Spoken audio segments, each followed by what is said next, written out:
দেখুন, আমি নির্বাচিত হওয়ার পরে চেষ্টা করেছিলাম প্রতি মাসে ভাঙড়ে আসবো, বিভিন্ন জায়গায় যাব, কিন্তু আমি সেই সময় দিয়ে উঠতে পারিনি। আমি দুঃখিত, বারবার ভাঙড়ের মানুষের কাছে ক্ষমা চেয়ে নিই। কারণ সেটাও আমি ঘরে চুপচাপ বসে থেকে বা সময় নষ্ট করিনি। আপনারা জানেন, রাজ্যের বিভিন্ন জায়গায় অন্যায়, অনাচার, অত্যাচার হলে ছুটে বেড়াই এবং বিভিন্ন ইস্যুতে, সে আরজি কর কাণ্ড থেকে শুরু করে আমাদের তিলোত্তমা থেকে শুরু করে 100 দিনের কাজের ওবিসি সার্টিফিকেট থেকে শুরু করে এখন যেটা রিসেন্ট চলছে, যেটা আপনার বাঙালিদের উপরে যেভাবে অত্যাচার হচ্ছে ভিন্ন রাজ্যে, এবং ওয়াকফ সংশোধনী আইন 2025 বাতিলের দাবিতে ছুটে বেড়াচ্ছি, আন্দোলন করে যাচ্ছি, সভা করে বেড়াচ্ছি।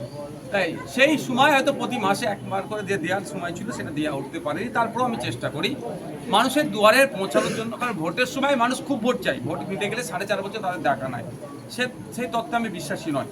আমি মানুষকে দুয়ারে এসে মানুষের কাছে অভাব অভিযোগ যেগুলো শুনি আমি নোট ডাউন করি, সেগুলো সমাধানের চেষ্টা করি, আর তৎক্ষণিক যেটা সমাধান করা যায় সেগুলো সমাধান করে দিই। আজকেরই তার একটা অংশ হিসাবে আমরা যে স্লোগান এমএলএ ফর পিপল, এই স্লোগানে আমরা এগিয়ে যাচ্ছি। মানুষের দুয়ারে এসে তাদের অভাব অভিযোগ, বিশেষ করে মহিলারা সেটা সব জায়গায় যেতে পারে না, তাদের এলাকায় যখন আসে তারা তাদের সমস্যাগুলো বলে সমাধান করার চেষ্টা করে। গতকাল থেকে সোশ্যাল মিডিয়ায় রীতিমতো একটা ভিডিও ভাইরাল হয়েছে, একজন মুসলিম ব্যবসাদায়ী একটা হিন্দু সম্প্রদায়ের যুবক তাকে মারধর করছে এবং তাকে জোর করে বলছে জয় শ্রীরাম। গণতান্ত্রিক দেশে এটা কি রাজনৈতিক কালচার? এটা বিজেপি তার অপদার্থতা, বিজেপি তার ব্যর্থতা ঢাকার জন্য এই ধরনের কিছু উগ্র মানুষকে অক্সিজেন দিচ্ছে। বলুন, যেটা হচ্ছে তো আমাদের দেশ গণতান্ত্রিক দেশ, ডেমোক্রেসি আছে, আইন বিচার ব্যবস্থা আছে, তারপরে এই ধরনের করার সাহস কোথা থেকে পাবে? তাদের বিরুদ্ধে ব্যবস্থা কি গ্রহণ করছে? সমস্যা তো ভিন্ন রাজ্যে ছেড়ে দিন, আমাদের রাজ্যে শুভেন্দু অধিকারী, সুকান্ত মজুমদাররা যে হিংসাত্মক কথা বলছে, এদেরকে তো জেলে রাখা দরকার। এক সাংবাদিক যে বাজে কথা বলছিল, সেকুলারিজমের উপরে প্রশ্ন তুলে দিয়েছিল, সংবিধানের উপরে প্রশ্ন তুলে দিয়েছে, তাদেরকে তো জেলে রাখা দরকার। তা না করে ফলে এগুলো বাড়ছে। আমি আপনাদের বলে রাখি, আমি হুঁশিয়ার নয়, আমি জানিয়ে দিতে চাইছি মমতা ব্যানার্জি মহাশয়ের সরকারকে। উত্তরপ্রদেশে অখিলেশ যাদবের সরকার ছিল, যদি আপনি ইতিহাসটা দেখেন, সেই সময়ও এই ধরনের কিছু উগ্রবাদী মানসিকতার মানুষ, উগ্র মানুষ এই ধর্মের ধ্বজাধার ধরে নিরীহ দলিত মুসলমানদের উপরে আক্রমণ চালাত। সেই সময় দেখবেন উত্তরপ্রদেশ সরকার সেইভাবে কঠোর হস্তে দমন করেনি। হয়তো উত্তরপ্রদেশ সরকার ভেবেছিল মুসলিমরা ভয় পেয়ে যাবে, সব অখিলেশকে ভোট দিয়ে দেবে, অখিলেশ বাবু আবার ক্ষমতায় আসবে। তার আমার মনে হচ্ছে রিপ্লাই যেন এখানে দেখতে পাচ্ছি আমরা এখানে অনর্গল মুসলিম বিদ্বেষী, মাদ্রাসা বিদ্বেষী, সম্প্রীতি বিনষ্ট হবে, হিন্দু মুসলমানের মধ্যে লড়াই লেগে যাবে, এই ধরনের কথা বলছি। আমরা হিন্দু মুসলমান ঐক্যবদ্ধভাবে থাকতে চাই, ছিলাম, আছি, থাকবো, কিন্তু এই ঐক্যকে নষ্ট করার জন্য শুভেন্দু বাবুরা, দিলীপ ঘোষেরা, সুকান্ত মজুমদাররা, কিছু কিছু সাংবাদিক উঠে পড়ে লেগেছে এই সম্প্রীতিকে নষ্ট করে দেওয়ার জন্য। আমার পাশে হিন্দু ভাই কেন থাকবে? যে ওই জন্য অনেকের গাত্র দেওয়া হচ্ছে, জ্বালা লাগছে। তা এদের বিরুদ্ধে ব্যবস্থা গ্রহণ করছে না। কদিন আগে দেখছিলাম, যদি হই না হতো 1 তারিখে আমাদের হাওড়া জেলার, হাওড়া শহরের একজন উগ্র মানসিকতার মানুষ, ধর্মের ধ্বজাধারী দুজন মুসলিম মানুষকে ধরে পুরুষোত্তম রাম ঠাকুরের নামে স্লোগান দিতে বলছিল, তাহলে জোর জবরদস্তি নাহলে পরে আক্রমণ করলো। তো এটা অ্যারেস্ট হয়নি কেন? অনেক পরে অ্যারেস্ট হয়েছে। এটা যখন আগেই অ্যারেস্ট করে নেওয়া দরকার ছিল। যখন এটা নিয়ে হইচই হয়েছে, এবার পাল্টা প্রতিরোধ হবে, এই ধরনের যখন খবর তাদের কাছে যাচ্ছে, তখন তার তড়িঘড়ি অ্যারেস্ট করেছে। আজকে মনে হয় কোর্টে প্রডিউস হবে। তো ব্যাপারটা হচ্ছে, আপনারা জানেন গঙ্গাতে একাইপুর স্টেশনের কাছে জাতীয় আমাদের শত্রু দেশের জাতীয় পতাকা এখানে রেখে হিংসা ছড়ানোর চেষ্টা করেছিল। শত্রু দেশের নামে জয়ধ্বনি, আমাদের দেশের নামে মুর্দাবাদ লেখার পরিকল্পনা করেছিল। তাকে ধরার 12 ঘন্টার মধ্যে জামিন হয়ে গেল। সরকারি আইনজীবী উপস্থিত ছিল না। এটা কি সরকার জানে না? যদি মনে করে সরকার উত্তরপ্রদেশের মতো না ভেবে, আমাদের জানে না, এখানে ভয় দেখাবে, মুসলমানরা ভয় পেয়ে যাবে, তৃণমূলের কোলে উঠে বসে যাবে, তাহলে উত্তরপ্রদেশের ইতিহাসটা একবার দেখে নিতে বলবেন। অখিলেশ যাদবের সময়ও এই ধরনের হিংসা চড়াচ্ছিল, ওই সরকার চুপচাপ বসেছিল, কিন্তু তাকে গদি থেকে মানসি নামিয়ে দিয়েছে। এটা মাথায় রাখি। ভাইজান, একটা বিষয় স্পষ্ট যে তৃণমূল কংগ্রেসের নেতারা যে বক্তব্য দিচ্ছে এবং বিজেপি নেতারা যে বক্তব্য দিচ্ছেন, দুটো কথার মধ্যে একটাই বক্তব্য, সেটা হলো যে বিজেপি নেতারা স্টেজ প্রোগ্রাম করছে, সেখান থেকে বলছেন যে 26 বিধানসভা নির্বাচনে মুসলিমদেরকে শূন্য করবে। এই ধরনের কথা সংবিধান মান্যতা দেয়? দেখুন, অনেক কথা বলছে সংবিধান বহির্ভূত কথা, তার বিরুদ্ধে ব্যবস্থা গ্রহণ করছে কোথায়? যখন বলেছিল যে আগামী দিনে ক্ষমতায় আসলে তৃণমূলের মুসলিম বিধায়কগুলোকে চাংতুলা করে রাস্তায় ফেলে দেবো বিধানসভা থেকে, এর মধ্যে তো এফআইআর হওয়া দরকার। এফআইআর হয়েছে, অভিযোগ দায়ের করা দরকার হয়েছে। তৃণমূলের মুসলিম বিধায়কগুলো কি করছে? তার সাহস আছে একটা এফআইআর করার? কেন করছে না? এরা তলে তলে মিশে আছে, এই ধরনের অনেক অবাঞ্ছিত মন্তব্য করছে, অনেক সংবিধান বহির্ভূত মন্তব্য করছে। কিন্তু দুর্ভাগ্য, আমাদের রাজ্যের পুলিশ মন্ত্রী, আমাদের রাজ্যের প্রশাসন এদের বিরুদ্ধে ব্যবস্থা গ্রহণ করছে না। আমরা যখন ব্যবস্থা গ্রহণের জন্য এই শুভেন্দু বাবুর বিরুদ্ধে বা ওই কাদের বিরুদ্ধে যখন বিভিন্ন জায়গায় আমরা অভিযোগ দায়ের করছি, অভিযোগ দায়ের হলেও এফআইআর নম্বর দিচ্ছে। বুঝতে পারছেন কোন একটা জায়গায় সেটিং আছে। ভোট আসতে না আসতেই আবার ক্যানিং পূর্বের বিধায়ক শওকত মোল্লা হুঁশিয়ারি দিচ্ছেন 26-এর আগে আইএসএফ নেতাকর্মীদেরকে ঘরবন্দি করবে। তারা কি পরিকল্পনা করেনি? রাষ্ট্রীয় মদতে করার চেষ্টা করছে, কিভাবে ঘরবন্দি করবে? ওর গুন্ডামস্তান দেওয়ার পাচ্ছে আমাদের আটকাতে। গুন্ডামস্তান ফেল হয়ে গেছে, এখন পুলিশকে দিয়ে আমাদেরকে আটকানোর চেষ্টা করছে। তা পুলিশকে কিভাবে জব্দ করা যায়? যে পুলিশগুলো আইন বহির্ভূত কাজ করছে তাদেরকে কিভাবে জব্দ করা যায়? সেজন্য কোর্টের দ্বারস্থ আমরা হবো।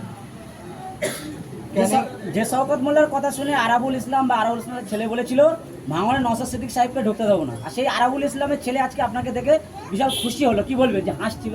আমি দেখিনি। তাহলে কি এই যে ভাঙড়ে একটা না, ওসব আমি বলতে পারবো না। ও হাসবে কি কাঁদবে উনি আমি ভাবি না। ওসব নিয়ে ভাবছেন কেন? ওরা পচে গেছে, ওদের কেন কথা ধরছে না? ওনারা কি ভুল বুঝতে পেরেছে যে শওকত মোল্লার কথা আগে না বলা? এখন ভুল বুঝে কি হবে? মরার মৃত্যুর সময় পাগুলো গঙ্গার দিকে করে দিলে কিছু লাভ হবে? মরার সময় মুখটা কাবার দিকে করে, কাবা শিল্পের দিকে করে দিলে কিছু লাভ হবে? সারা জীবন মানুষকে জ্বালালে, আর শেষ সময় এসে গঙ্গার দিকে পা করছো আর কাবা শিল্পের দিকে মুখ করছো, তুমি ছাড় পেয়ে যাবে নাকি? ভাইজান, 26-এর ভোটের জন্য সংগঠনের প্রস্তুতি কেমন? চরম আকারে প্রস্তুতি আছে। 2021-এ আমরা নির্বাচনে জানা ভোট পেয়েছিলাম, জানা সমর্থন পেয়েছিলাম। 2026-এ তার থেকে দ্বিগুণ পাবো, আমি আপনাদের বলে রাখি। 2021-এ সদ্য দল গঠন করেছিলাম, অনেকে আমাদের সম্পর্কে বাজে বলেছিল, এই হয়েছে, হ্যান হয়েছে, তা হয়েছে, বিজেপি হিসেবে হ্যান হয়ে যাবে, তা হয়ে যাবে বলে অনেক মানুষ ভয়ে ভোটটা দেয়নি। কিন্তু এখন দেখতে পাচ্ছে 10টা নওশাদ সিদ্দিকীকে বিধানসভায় পাঠাতে হবে। এক নওশাদ সিদ্দিকীকে সামলাতে গিয়ে বিজেপি তৃণমূল যদি হিমশিম খেয়ে যায়, তাহলে 10টা নওশাদ সিদ্দিকী যদি বিধানসভায় যায় কি হবে? এটা মানুষ মনে মাইন্ডে সেট আপ করে নিয়েছে। সুতরাং 2026-এ ব্যাপক রেজাল্ট হবে আইএসএফের। শুধু আইএসএফের নয়, অবিজেপি অতৃণমূল যারা দলগুলো আছে, আমি সবার কাছে আহ্বান করি ঐক্যবদ্ধভাবে লড়াই করুন। দেখবেন ক্ষমতায় অবিজেপি অতৃণমূল শক্তি ক্ষমতায় আসছে। দীঘাতে জগন্নাথ মন্দির রয়েছে, কিন্তু মানুষের মনে কিন্তু ক্ষোভ রয়ে গেছে। মমতা বন্দ্যোপাধ্যায় হিন্দুদের জন্য জগন্নাথ মন্দির করলেন, তার সাথে সাথে তো মুসলিম সম্প্রদায়ের যারা মানুষ রয়েছে তাদের জন্য একটা মসজিদের ব্যবস্থা করছে। এ নিয়ে প্রশ্ন করছি সাধারণত। এটা একটা ইমাম সাহেবদেরকে বলুন, আর কিছু মলি সাহেবদেরকে জিজ্ঞাসা করুন, আমাকে বলছেন কেন? আমি হিন্দুদের ভাইদের জন্য কি করেছে বিতর্কে যাব না। মুসলমানদের জন্য মমতা ব্যানার্জি কি করেছে বলুন, আমাকে একটা প্রকল্পের নাম বলুন। এটা শুধুমাত্র মুসলমানদের জন্য করেছে, যেন মুসলমানরা ভোট দেবে। আমি হিন্দু ভাইদের জন্য জগন্নাথ মন্দির করবেন, যদিও রাষ্ট্রীয় কোষাগার থেকে কোনো ধর্মীয় প্রতিষ্ঠানকে এই ধরনের করা যায় না। তারপরেও বলছি আমি ওইটা থেকে আমি বিতর্ক থেকে দূরে থেকেই বলছি। আমার হিন্দু ভাইদের জন্য করেছে, খ্রিস্টান ভাইদের জন্য করেছে, করবেন, সেটাতে আমি বিতর্কে জড়াবো না, হোক না মানুষের জন্য। তবে রাষ্ট্রীয় কোষাগার থেকে ধর্ম পালনের জন্য টাকা খরচ করা যায় না, এটাই বলে রাখি। এবার আপনি বলুন যে পার্টিকুলার মুসলমানদের জন্য একটা প্রকল্পের নাম বলুন, যে এই প্রকল্পের জন্য মুসলমানরা মমতা ব্যানার্জিকে ভোট দেবে। আছে একটা কোনো প্রকল্প? আপনি বলবেন ইমাম ভাতা। ইমাম ভাতা প্রথমত ওয়াকাফ সম্পত্তি থেকে দিচ্ছে তারা বলছে, দ্বিতীয়ত পুরোহিত ভাতা আছে। তাহলে মুসলমানদের জন্য স্পেশাল কি করবে? মানে ক্যানিংপুরের বিধানসভার বিধায়ক শওকত মোল্লা তিনি বলছেন ভাঙড়ে যারা আইএসএফ করে তাদের রাতের ঘুম হারাম করে দেবে, এমনটাই কিন্তু হুঁশিয়ারি দিয়ে যাচ্ছেন, কি বলবেন? ওনার রাতের ঘুম ঠিকঠাক আছে নাকি জিজ্ঞাসা করুন। আমাদের রাতের ঘুম হারাম করতে হবে না। আমরা সমাজ ব্যবস্থাতে নেমেছি, প্রয়োজনে পিঠ পেতে দেবো, প্রয়োজনে জেল খাটবো, প্রস্তুত আছি আমরা। আমাদের ভাইকে শহীদ করে দিয়েছে, আমরা পিছপা হয়েছি।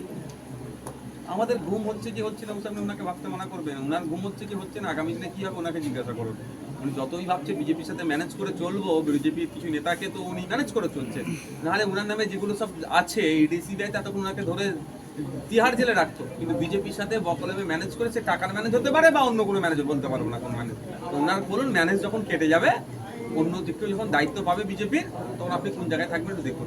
এলাকাতে টিএমসি নেতারা দাবি করছেন যে পুলিশ মন্ত্রী মমতা বন্দ্যোপাধ্যায় এবং 26-এ পুলিশ দিয়ে খেলা হবে, কি বলবেন? এর বিরুদ্ধে কি পাল্টা অ্যাকশন নেবেন? সব সময় তো বলে, দেখা যাবে সময় হবে। মুসলিমদের অনুষ্ঠান হলে মুখ্যমন্ত্রী ঘোমটা দিয়ে হিজাব করে চলে যান, কিন্তু দীঘাতে জগন্নাথ মন্দির উদ্বোধন হলো, সেখানে ববি হাকিম নেমন্তন্ন পেলেন না। তিনি কি মুসলিম বলে তাহলে নেমন্তন্ন পেলেন না? ববি হাকিম মহাশয়কে প্রায় 6 মাস আগে হিডকো চেয়ারম্যান থেকে সরিয়ে দিয়েছিল, আপনারা জানেন কি? কেন সরিয়েছে? হিডকো হচ্ছে জগন্নাথ কালচারাল সেন্টার যেটা বলছে, বা জগন্নাথ মন্দির বলুন, জগন্নাথ ধাম বলুন, এটা হিডকো টোটাল তত্ত্বাবধানে হয়েছে। দেখুন, আপনি যে চিঠিটা করেছে সেটা ভাইস চেয়ারম্যান দিয়ে চিঠিটা হয়েছে, কিন্তু চেয়ারম্যান এখন কেউ নাই বলে ওইখানে প্ল্যানিং করেছে এটা। এখন মমতা ব্যানার্জির দরকার হিন্দু ভোট, মুসলিম ভোট। মুসলমানদেরকে বিজেপির ভয় দেখিয়ে মুসলিম ভোট পকেটে ঢুকিয়ে দিয়েছে। আমার মতন ওই তোমার মতো এই কয়েকটা বাকি আছে, এদের নামে মিথ্যা মামলা দিচ্ছে। এই আমরা কজন আছি এখন মমতা ব্যানার্জি এই খেলাতে আমরা মানে এর জাতা কলে আমরা পড়িনি। তো ইঁদুর ধরা কল জানো, খাবার দিয়ে লোক আছে ঢুকে গেলে আর বেরোতে পারবে না। তো ইঁদুর ধরা কলে আমরা ঢুকিনি, আমরা বলছি না তোমার কলে ঢুকবো না বাবা। তো আমরা ঢুকিনি বলে আমাদের নামে মামলা দিচ্ছে। যারা ঢুকে গিয়েছে মামলা হচ্ছে না, তো ঢুকিয়ে নিয়েছি। এবার দরকার কিছু হিন্দু ভোট। হিন্দু ভাইরা ওর মমতা ব্যানার্জি দ্বিচারিতা দেখে নিয়েছে। তো হিন্দু ভোট পেতে গেলে কি করতে হবে মমতা ব্যানার্জিকে? এখন এই ধরনের ধর্মকর্মের কাজ করতে হবে। আর সেখানে যদি ফিরাদ হাকিম থাকে, শুভেন্দু অধিকারী হই হই করে উঠবে। ভাইজান, শেষ প্রশ্ন। আপনি বারংবার বলেন যে যেথায় বিজেপি সেথায় তৃণমূল, কারণ জগন্নাথ মন্দির উদ্বোধন হয়েছে দীঘাতে, সেখানে আমরা দেখলাম যে দিলীপ ঘোষ মমতা বন্দ্যোপাধ্যায়ের সঙ্গে দেখা করলেন, বৈঠক করলেন। তাহলে এটা কি বলা যেতে পারে যে তৃণমূল বিজেপির মধ্যে কোনো পার্থক্য? যে পার্থক্য কোনোদিন আছে আমি বলেছি, আমি কোনোদিন বলেছি বিজেপি তৃণমূল আলাদা। আমি আজকেও বলছি বিজেপি তৃণমূল এক, কারণ যে বিজেপির গর্বে তৃণমূলের জন্ম হয়েছে। এই সিম্বলটা যে পেয়েছে কাদের রেকমেন্ডেশনে পেয়েছে? তৃণমূলের নেতাদেরকে জিজ্ঞাসা করবেন তো।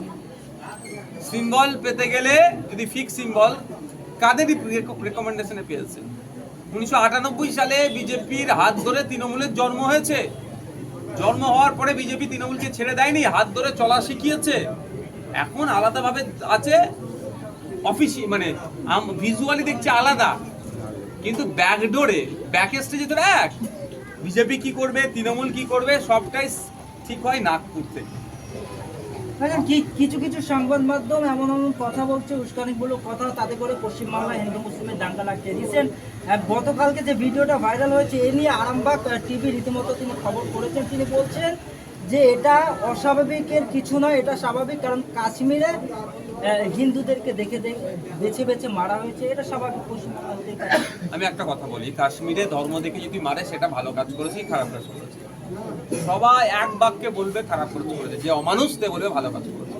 ঠিক একইভাবে এখানে ধর্মের নামে, বর্ণের নামে যে আক্রমণ হচ্ছে, যারা মানুষ তারা বলবে অন্যায় করেছে, আর যারা অমানুষ তারা সাফাই গাইবে। আমার এক কথা বলতে